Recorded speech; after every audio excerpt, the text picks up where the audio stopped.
আসসালামু আলাইকুম প্রিয় দর্শক, অন্য মঞ্চের আলোচনায় আপনাদের সকলকে আমন্ত্রণ জানাচ্ছি।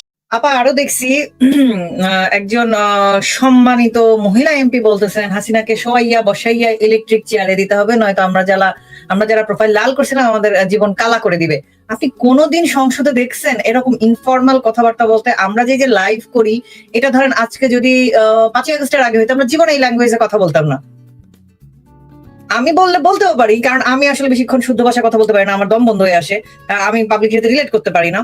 আর আপনি হয়তো বলতেন না, আপনার বলেন যে ক্যারিয়ার বলেন বা আপনার বয়স সবকিছু হয়েছে না, কিন্তু 5ই আগস্টের পরে কিন্তু আমরা এই ভাষায় কথা বলি, আড্ডায় বলি। তারপর ধরেন কোথাও যদি কোনো ফর্মাল কোনো আলোচনায় আমরা যাই বা যেখানে বড়রা থাকে, সেখানে কিন্তু আমরা এই ভাষায় কথা বলি না। ধরেন মুখে যদি স্ল্যাং বেরো হয়ে যায়, তারপর আমরা সরি বলে ফেলি ইনস্ট্যান্ট। এটা কিন্তু আমাদের প্র্যাকটিস। কিন্তু এই যে এখন যে সংসদে এরা যা বলে এবং এরা যা করে, এরপরেও আমাদের যে মাননীয় স্পিকার সাহেব, উনি নাকি মুক্তিযুদ্ধ করছেন মাগুর গিয়ার ভাষণ শুনে।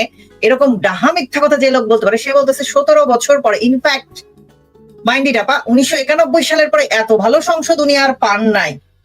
2001 থেকে 6 পর্যন্ত ওনারা যে সংসদ পাইছেন, সেটা ওনার কাছে ভালো লাগে নাই। কারণ হচ্ছে সেখানে বিরোধী দল হিসেবে আওয়ামী লীগ ছিল এবং সরকারে বিএনপির সাথে জামাত ছিল। আওয়ামী লীগ রয়ে গেছিল সামহাও, পুরাপুরি একচ্ছত্র জামাত এবং বিএনপি মিলে সেটাকে গ্রাস করতে পারে না, সেটা নটিখানা বানাইতে পারে নাই। এই জন্য তাদের কাছে কোনো সংসদই ভালো লাগে নাই। চিন্তা করছেন আমাদের সংসদে কোনোদিন এরকম হয়েছে, এরকম অশালীন কথাবার্তা? সংসদে রুমিন ফারহানাকে প্রকাশ্যে আরেকজন এমপি কাপড় নিয়ে বাজে কথা বলছে, রেপ করবে টাইপ কথা বলছে, তারপর একটা সাংসদ সেটার প্রতিবাদ করে নাই। উল্টা দেখেন জামাইটা ট্রফি, জামাতের রাজনীতি করে জামাতের মেয়েরা যেন, কিন্তু তারা কোনো পদবি চায় না, বুঝছেন? কিন্তু তারা রাজনীতি করবে, ফ্রন্ট লাইনে থাকবে। যখন আপনি কোথাও যাবেন দেখবেন সবার আগে জামাইতা বেরিরা এরকম করে দাঁড়ায় লাইন ধরে দাঁড়ায় থাকবে, কিন্তু তারা কোনো পদবি চায় না। তো এই মার্দিয়া মমতাজ নামে বুচকিটা সে চলে আসছে, কে কিভাবে পড়বে, কে কিভাবে থাকবে সেই নিয়ে গান গাইতে। অথচ রুমিন ফারহানা, তার দল বিএনপি এখন ক্ষমতায়, রুমিন ফারহানাকে পুষ্পতলিকা পোড়ায় রুমিন ফারহানার এলাকায়। চিন্তা করেন, রুমিন ফারহানা তো বলা উচিত বিএনপি ক্ষমতায় আসার আগে সে ভালো ছিল, কোনোদিন শেখ হাসিনার আমলে তাকে এইসব ফেস করতে হয় নাই। সংসদে সব বাজে কথা, সংসদে একজন এমপি হিসেবে এইসব বাজে কথা তাকে কখনো শুনতে হয় নাই। অথচ দেখেন জামাতের এমপি নিয়ে সবাই খুব ফাল পারতেছে। কেন? সে জামাতের, এবং এই জামাতের এই ভুচকিটা সে স্বীকার গেছে যে সে ছাত্র জীবন থেকে শিবির করে। এই জন্য ছাত্র জীবন এবং চাকরি জীবনে কোথাও তাকে কোনোদিন ঝামেলা ফেস করতে হয় নাই। বুঝতে পারছেন? এটা কিন্তু সে নিজের মুখে স্বীকার করছে কোন পডকাস্টে, যেন এই মুহূর্তে আমার হাতের কাছে লিঙ্কটাই, এত কিছু আসলে কালেকশনে রাখা সম্ভব না ছোট্ট একটা মোবাইল দিয়ে।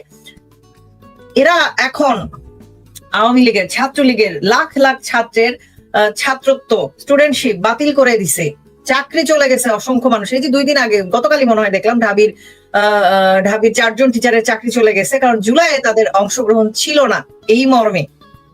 আমার কাছে মনে হয় কি আপা, সংসারের বড় ছেলের মতো সবকিছু সহ্য করে মানায় নিয়ে সুন্দর সুশীল আওয়ামী লীগ থাকার আর কোনো ঠেকা পড়ে নাই আমাদের। আমরা তো অনেক বছর থাকলাম আপা, 55 বছর একটা লম্বা সময়, অনেক লম্বা সময়। তার মধ্যে 21 বছর আমাদের, মনে করেন 75 থেকে 96, 21টা বছর আমরা কিছুই করতে পারি নাই, আমরা সরকারেই ছিলাম না। তারপরও সব সুশীলতা আওয়ামী লীগের কাছে আদায়, মানে চায় সবাই, সবার দাবি আওয়ামী লীগের কাছে। এখন বলেন এই যে জুলাই ভূমিকার জন্য যে 4 জন ঢাবি টিচারকে যে বাদ দেওয়া হইলো, আমাদের প্রিয় ধনামি ম্যাম, দিলশানা পারুল, গতিহারা নসিমন, এদেরকে কি করা উচিত আমাকে একটু বলবেন? তারপর ওই যে জাহাঙ্গীরনগরের সেই বিশাল কবিয়ালটা যে কেঁপে কেঁপে আবৃত্তি করতেছিল, এই মৃত্যু উপত্যকা আমার দেশ নয়, সে তো এখন জাপান গিয়া বসে ইংলিশে কি যেন স্ট্যাটাস চোদাইতেছে। ইংরেজিতে যেহেতু লিখছে মনে হয় ঠিকই লিখছে, তাই না বলেন? সে তো এখন আর দেশে নাই, দেশ ছেড়ে চলে গেছে। তো এই স্বাধীন দেশ ছেড়ে সে চলে গেছে কি জন্য? যেটা বলতেছিলাম, এই যে এত কিছুর পরেও সবাই যে আওয়ামী লীগের কাছে এক্সপেক্ট করে এবং আওয়ামী লীগের পেছনে যে হাত ধুয়ে পড়ে থাকে, কেন পড়ে থাকে বলেন আবার? আওয়ামী লীগকে তাদের এত ভয় কেন? এই যে দেখেন সংসদে বসে স্পিকার বলতেছে কি, এত ভালো সংসদ আমরা আগে পাই নাই। কিভাবে পাবে আপা বলেন? যে রাজাকার, ফাঁসির আসামি, কনভিক্টেড, এটিএম আজহারের মতো মানে ফাঁসির আসামি বিনা বিচারে খালাস পেয়ে সংসদে এসে বসে আছে, সেটা তো তোমাদের কাছে ভালো লাগবেই। তুমি একটা মুক্তিযোদ্ধা, তোমার কাছে যদি এই জিনিস ভালো লাগে, তাহলে আমাদের আসলে কিছু বলার নাই আপা। এবং সে তাদের এই গণতান্ত্রিক তারা তো গণতন্ত্র প্রতিষ্ঠা করেছে, যেহেতু বড় গণতন্ত্র ট্রাকজিয়া এখন বাংলাদেশে ফিরে আসে, তো গণতন্ত্র তারা প্রতিষ্ঠা করেছে।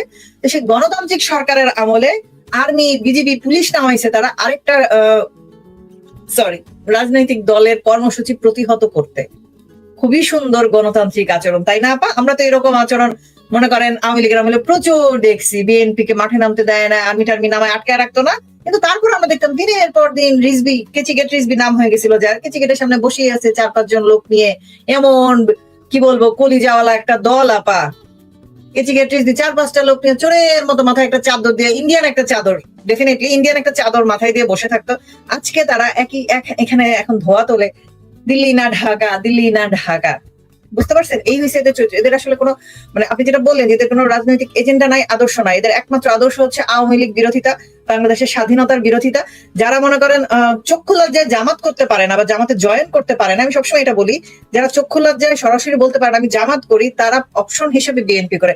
এখন আরেকটা দোকান খুলছে নতুন, যারা বলে যে না বিএনপি তো চোর, আমরা চোরের দল করি না, আমরা এনসিপি করি। মানে হচ্ছে তারা ডাকাতের দল করে, ধর্ষকদের দল করে, ওরা লুচ্চাদের দল করে, যারা নিজেদের নারী কি বলবো এটা সহকর্মী বলি, আমি আর ওয়ার্ড খুঁজে পাচ্ছি না, এই সহকর্মীদের এক স্টেজে বসার মতো সম্মান জানাইতে পারে না, নারী পুরুষের সমতা বিধান করতে পারে না, সেই দলের সমর্থন করে। বুঝছেন? এই হচ্ছে বাংলাদেশের মানুষের চয়েস এবং মানে কি বলবো পছন্দ, চরিত্র, যেটাই বলেন না কেন, তারা এটাই চায় আপা। আওয়ামী লীগ যে একটা সেকুলার বা একটা সম অধিকারে বিশ্বাসী, সমান সবাইকে সমান কি বলবো সমান ক্রেডিট দেয়, সবাইকে সমান অধিকার দেয় সবকিছুতে অংশগ্রহণের জন্য, এরকম কিছু তারা চায় না। তারা চায় বিএনপির মতো একটা দল, এনসিপির মতো একটা দল, যেখানে বেজি সি থ্রু শাড়ি পরবে কোনো সমস্যা নাই, মেকআপ করে ঘুরবে রাজাকারদের সাথে কোনো সমস্যা নাই, কিন্তু শেখ হাসিনা খারাপ, কারণ হচ্ছে সে ইন্ডিয়া গিয়ে মোদির সাথে হ্যান্ডশেক করে। বুঝতে পারছেন? এবং নারী নেতৃত্ব কিন্তু হারাম। সেইটা কোথা থেকে আসবে? বেগম জিয়ার সাথে একই মঞ্চে বসে থাকা জামাতের নেতৃত্বের লোকজন বলবে নারী নেতৃত্ব হারাম, কিন্তু বেগম জিয়া দেখতে খুবই আরাম, ওনার চামড়া সাদা, সাদা চামড়া দেখতে খুব আরাম লাগে চোখের মধ্যে। বুঝছেন? এই হয়েছে এদের চরিত্র। এদের রাজনীতি বলে আসলে কিছু নাই, এদের ফিউচারেও হবে না, কারণ এদের তো নিজের যেটা বললে না যে আদর্শ একটা থাকা লাগে, পলিটিক্যাল একটা এজেন্ডা থাকা লাগে, এজেন্ডা কিছু নাই। যাদের এজেন্ডা কিছু নাই, সারাক্ষণ তাদের মিথ্যার উপর ভরসা, মানে ভর করে চলতে হয়, ভর করে চলে বলেই সারাক্ষণ বাজাইতে থাকে। খালি কলসি কিন্তু বেশি বাজে আপা, সারাক্ষণ ঢোল পিটাইতে হয়। দেখেন আওয়ামী লীগের প্রতিষ্ঠা বার্ষিকী আওয়ামী লীগ আমলে এত জমকালো ভাবে কোনোদিন সেলিব্রেট হয় নাই। গত 17 বছর আমি দেখি নাই আওয়ামী লীগের প্রতিষ্ঠা বার্ষিকী নিয়ে নেতাকর্মীদের মধ্যে কোনো ধরনের কোনো হুল্লোড় বা কোনো আয়োজন বা কোনো বড় প্রোগ্রাম বা টিভিতে কোনো প্রোগ্রাম বা পলিটিক্যালি কোনো প্রোগ্রাম। হ্যাঁ, ছোট ছোট প্রোগ্রাম হয়েছে, দেখছি, শুনছি, সরকারের দলে থাকলে এরকম প্রচুর হয়। আমাদের কাছে খুবই জেনারেল ছিল আপা, কিন্তু একটা দলের প্রতিষ্ঠা বার্ষিকী সেটা নিয়ে আপনার আমার মতো সাধারণ মানুষজন কিন্তু কখনো মানে এতটা মানে চিন্তাই করি নাই, এতটা গুরুত্বই দেই নাই। এখন আমরা একদম পাই টু পাই প্রতিটা মোমেন্টের ইতিহাস আমরা জানি। এইটুকু উপকার আমাদের করে দিছে ইউনুস এবং ইউনুস এক্সটেন্ডেড তারেক সরকার। এইটা আমাদের জন্য খুব ভালো একটা হয়েছে। আপনার যারা মনে করেন জানতো না, তাদের চোখের সামনেও এই পোস্ট গুলা গেছে, ওরা জানতে বাধ্য হয়েছে, কিন্তু তারপর ওরা বালগাছ তাদের বলে বলুক, সমস্যা তো নাই। আকাশে সূর্য উঠলে কি সেটা আমি ছাতা ধরে আটকায় রাখতে পারবো কোনোদিন? পারবো না তো। ওরা হাতে চেষ্টা করলেও কিছু পারতেছে না। এই জন্যই এই কথাটা ইন্দ্রা আমি সবসময় বলে আসছি, গত বেশ অনেকদিন ধরে আমি বলে আসছি যে 0.003% বা 4% লোক তো এই এনআরকি থেকে লাভবান হয়েছে, তারা টাকা বানাচ্ছে, তারা দেখা যাচ্ছে যে নদী খননের কাজ পেয়েছে, আমরা যেটাকে ড্রেজিং বলি, নদী খনন না করে তারা বিলের টাকা উঠিয়ে নিয়ে যাচ্ছে। তাদের জন্য তো এটা একটা সত্যিকার অর্থে পৌষ মাস, তাই না? তাদের জন্য খুব ভালো, গভর্নমেন্ট ভালো, দেশ ভালো, দেশের জনগণও ভালো আছে, কারণ তারা নিজেদের বাইরে অন্য কাউকে জনগণ হিসেবে কাউন্ট করে না। সত্যিকার অর্থে তারা ভালো আছে, তারা টাকা বানাচ্ছে, তারা দেশ বিদেশ ঘুরছে। এর বাইরে যে মানুষজন আছে তাদের কিন্তু মুক্তির জায়গা একটাই, সেটা হচ্ছে গিয়ে এই যে গণমানুষের দল আওয়ামী লীগ। তো তারা দেখা যাচ্ছে যে এই যে দেখো যশোরের একটা জায়গায় মেয়রকে গ্রেফতার করতে এসেছিল, পুলিশ পরবর্তীতে বলছে যে আসামে পালিয়ে গিয়েছে, আওয়ামী লীগের মেয়র ছিলেন তিনি, তাকে গ্রেফতার করতে এসেছে। সেখানকার জনগণ, আওয়ামী লীগের নেতা কর্মীরা না, কিন্তু সেখানকার জনগণ তাকে ছিনিয়ে নিয়েছে পুলিশের কাছ থেকে। তো ওইটাই আমি বললাম যে মানুষ একটা যখন শখ খায় তখন সে সাময়িকভাবে স্তব্ধ থাকে, সে কিংকর্তব্য বিমূঢ় হয়ে যায়। এখন কিন্তু মানুষ প্রতি মুহূর্তে বুঝতে পারছে যে কি হয়েছে, কি হচ্ছে এবং আগামীতে কি হবে। এগুলা নিয়ে সবাই যেটা ভাবে যে মানুষ অসচেতন, মানুষ ভাবে না, মানুষ মোকাবেলা করবে না, এটা একটা বোকার স্বর্গে বাস করা, যেই কারণে কিন্তু আর্মি নামাতে হয়েছে, তাই না? শুধু আর্মি না আপা, বিজিবি নামাইছে, পুলিশ নামাইছে, ট্যাঙ্ক নামায় দিছে শহরের মাঝখানে, এবং সেটা তারা হ্যাঁ। বড় বড় করে হেডলাইন করাইছে প্রতিটা নিউজ পেপারে যে আওয়ামী লীগকে ঠেকাইতে আর্মি নামাইছি, এবং একই সাথে তারা বলতেছে আওয়ামী লীগ পালাইয়া গেছে এবং বলতেছে দেশে কোনো আওয়ামী লীগ নাই, আওয়ামী লীগকে আমরা এইখানে কিন্তু তারা আরেকটা বয়ানও তারা মাঠে ছাড়ার চেষ্টা করেছে। তাদের যেহেতু কিছু পালিত বুদ্ধিজীবী আছে, এটা থাকে, সকলেরই থাকে। সেই পালিত বুদ্ধিজীবীরা বলছে যে তারেক রহমান যে চীন সফরে যাচ্ছেন সেটা নিয়ে নাকি প্রতিবেশী দেশের অনেক লোক এখানে তাদের গোয়েন্দারা অনেক ধরনের কার্যক্রম করার চেষ্টা করছিল, তারা দেশকে অস্থিতিশীল করার একটা খবর ছিল তাদের কাছে, সেজন্য নাকি তারা এত পুলিশ, এত আর্মি, বিজিবি, আনসার, র্যাব তাদেরকে নাকি ডিপ্লয় করেছে। এখন সত্যি মিথ্যা তারা বলতে পারবে। আমি খুব আগ্রহ নিয়ে অপেক্ষা করেছিলাম যে হাতিরঝিলে হয়তো আমাদের নৌবাহিনীর ডেস্ট্রয়ার চলে আসবে, বা আমাদের যেসব দেখা যাচ্ছে যে বিমানবন্দর আছে সেখানে আমাদের নৌবাহিনীও আসবে, বিমান বাহিনীও আসবে। আমার এটার খুব আশা ছিল, আমি সেটা দেখতে পারিনি অবশ্য। আমি আশা নিয়ে বসেছিলাম, আমি ফেসবুকেই তো সবকিছু খবর পাই, আমি ফেসবুকে স্ক্রল করছিলাম এবং আশা করে বসেছিলাম যে তারাও হয়তো নেমে যাবে। তো এই দুই বাহিনী এখনো রিজার্ভ আছে, এবং এর থেকেও বড় কিছু ঘটলে আমরা আশা করি যে ন্যাটো এখানে যোগ দিবে।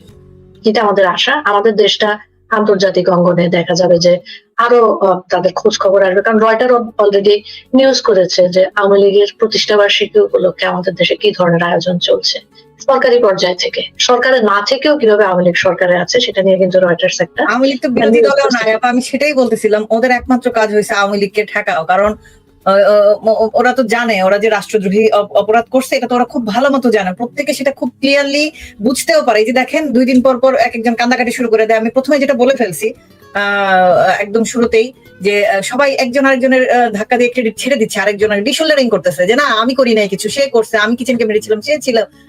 আবার মানে মুক্তিযুদ্ধের ক্রেডিট জামায়াতের পর্যন্ত নিয়ে যায়, কিন্তু জুলাইয়ের ক্রেডিট এখন কেউ নিতে চায় না, বড় বড় যারা আছে তারা কেউ নিতে চায় না। এবং তার চেয়ে হাস্যকর কথা হয়েছে যে তারা সবাই আন্দোলনে গেছে, একদম ফ্রন্ট লাইনার যারা। যেমন আমি বলি আপনাকে, আমি অনেক পিছনে চলে যাই, 1952 সালে ভাষা আন্দোলনে মিছিলে যারা ফ্রন্ট লাইনার ছিল গুলি খাইছে তারা প্রত্যেকেই বুকে, বুঝেন কিন্তু আপা, ফ্রন্ট লাইনাররা গুলি খাইছে এবং তারা মারাও গেছে। এবং বাংলাদেশের জুলাই আন্দোলনটা খুব একটা অদ্ভুত আন্দোলন আপা, দেখেন গুলি করে কিন্তু সামনের কেউ মরে না। এই যে আমাদের যে প্রিয় লিডার, মনে করেন একটা আন্দোলন যদি আপনি দমাইতে চান তাহলে আপনি কাকে মারবেন?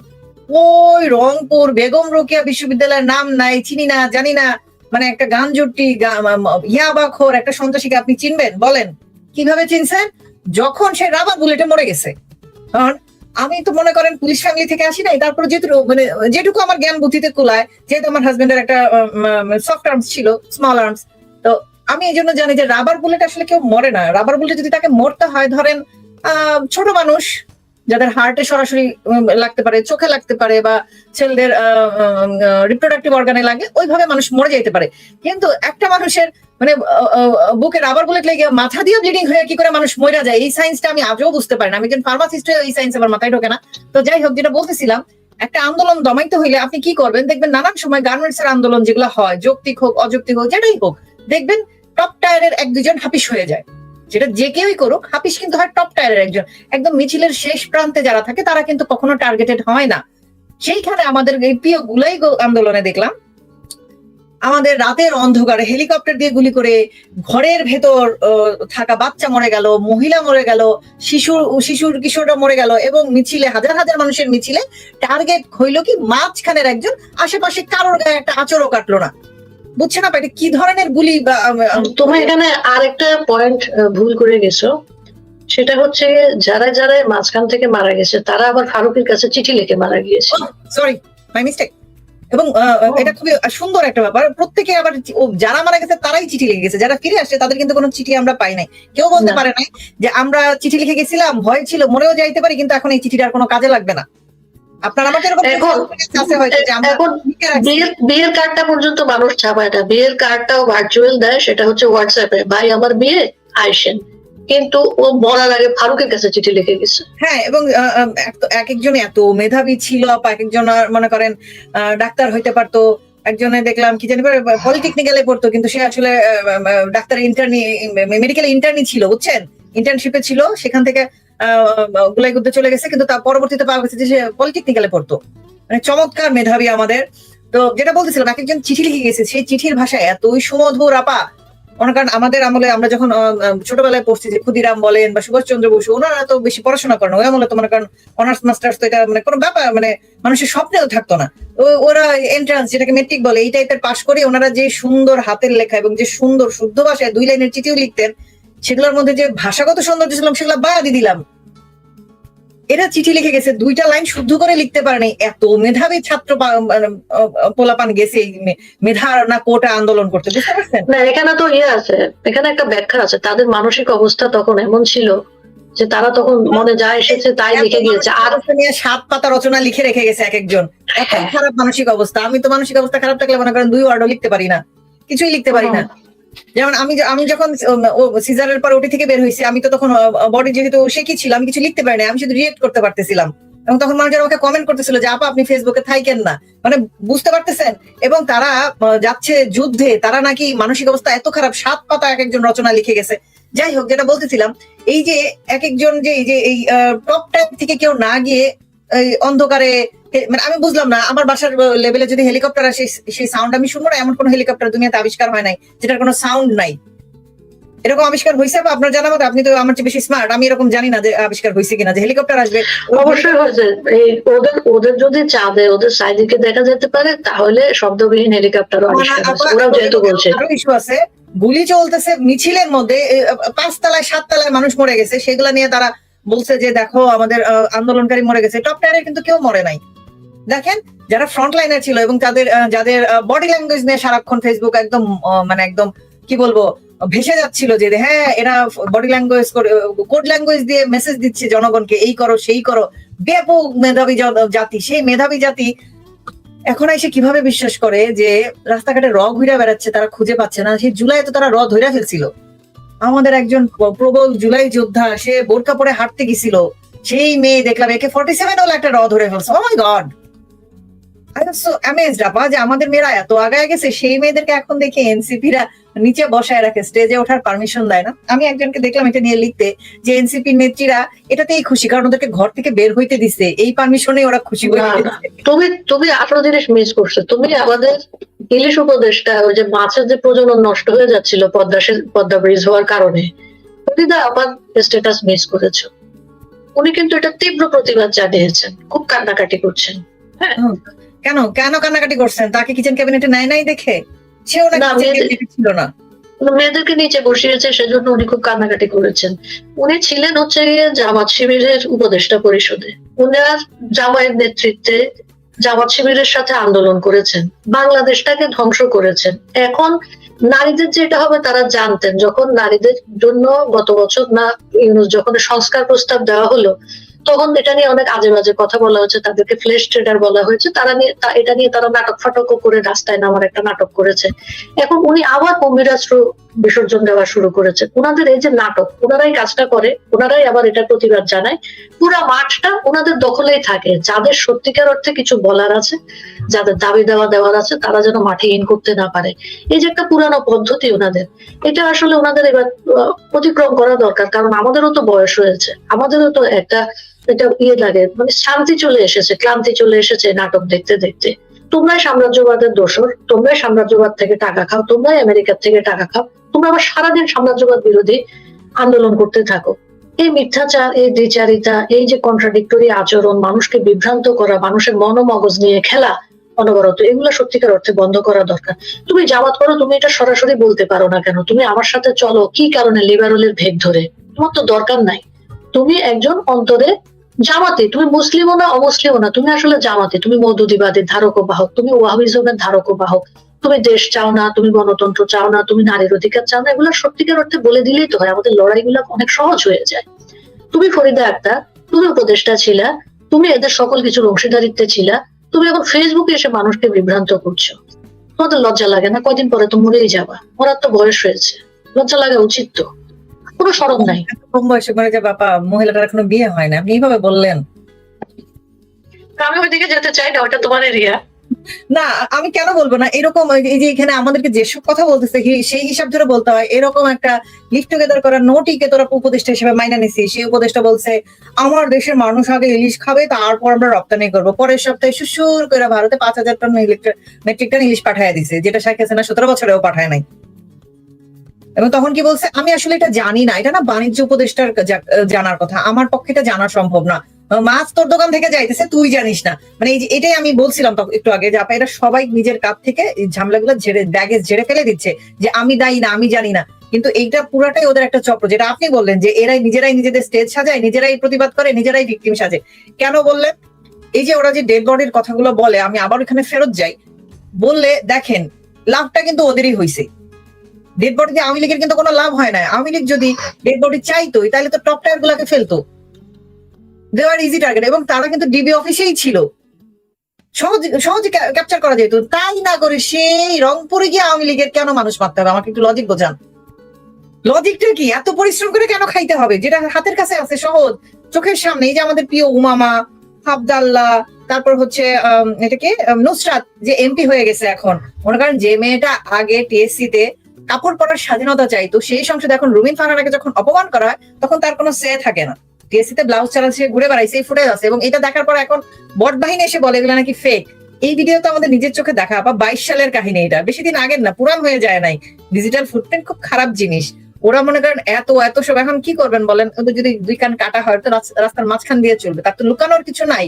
যে কারণে দিল্লি না ঢাকা স্লোগান দিয়ে আমাদের প্রিয় সার্ভিস মলম, সে তার বাপকে নিয়ে ইন্ডিয়া চলে গেছে ট্রিটমেন্ট করাইতে। জমিদারের নাতি তো আপা যাইতেই পারে, কিন্তু সে জমিদারের নাতি হয়ে ইন্ডিয়া কেন গেছিল? আমার সরল মনে প্রশ্ন হচ্ছে এইটা। সে যাবে সিঙ্গাপুর, থাইল্যান্ড, তারপর আর কই ভালো চিকিৎসা, আমি তো আসলে জানি না, গরিব মানুষ। এখন তো সবাই চায়না যায়।